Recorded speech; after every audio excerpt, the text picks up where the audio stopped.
Playtime нацгаах би их нэртэй бид 3 кубер явчихсан байхгүй.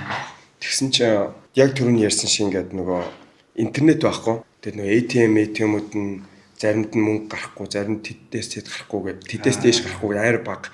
Бид 3 бүр мөнгөгүй байжгаад жоох мөнгөтэйсэн. Тэгээд яг Итали уулны газар ороод яг гоё жинхэнэ Итали пицца идэж үзье гэл. Зорж нэг газар руу хайж очоод таксид очлоо ялаа тэгж очингуудаа тэр пицца идчихэд коктейл уугаад тэгээд ерөнхийдөө мөнгө дуусчих жоохгүй.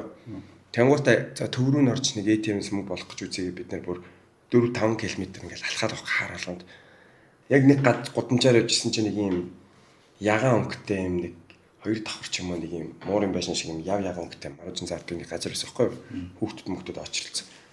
Тэгэл энэ маружингаас иж үзье гээл нэг марууж авах гад нацгаах кармагаа ухаад би карма ухаад эхнэр карма ухаад мөнгнүүдээ нийлүүлээд нэг маруучин тэр бүх мөнгө нийлүүлээд нэг маруучин тэг куби маруучин гэдэг чинь үнэтэй биш байгаа. Нэг марууч авч хурж байгаа байхгүй. Нэгээр ингэж ээлж долоогоод тэрийг идээ дахиад цааш 3-4 км алхаад тэгж явчихсан байхгүй. Тэгэл тэр надад амар мартагдчихсан.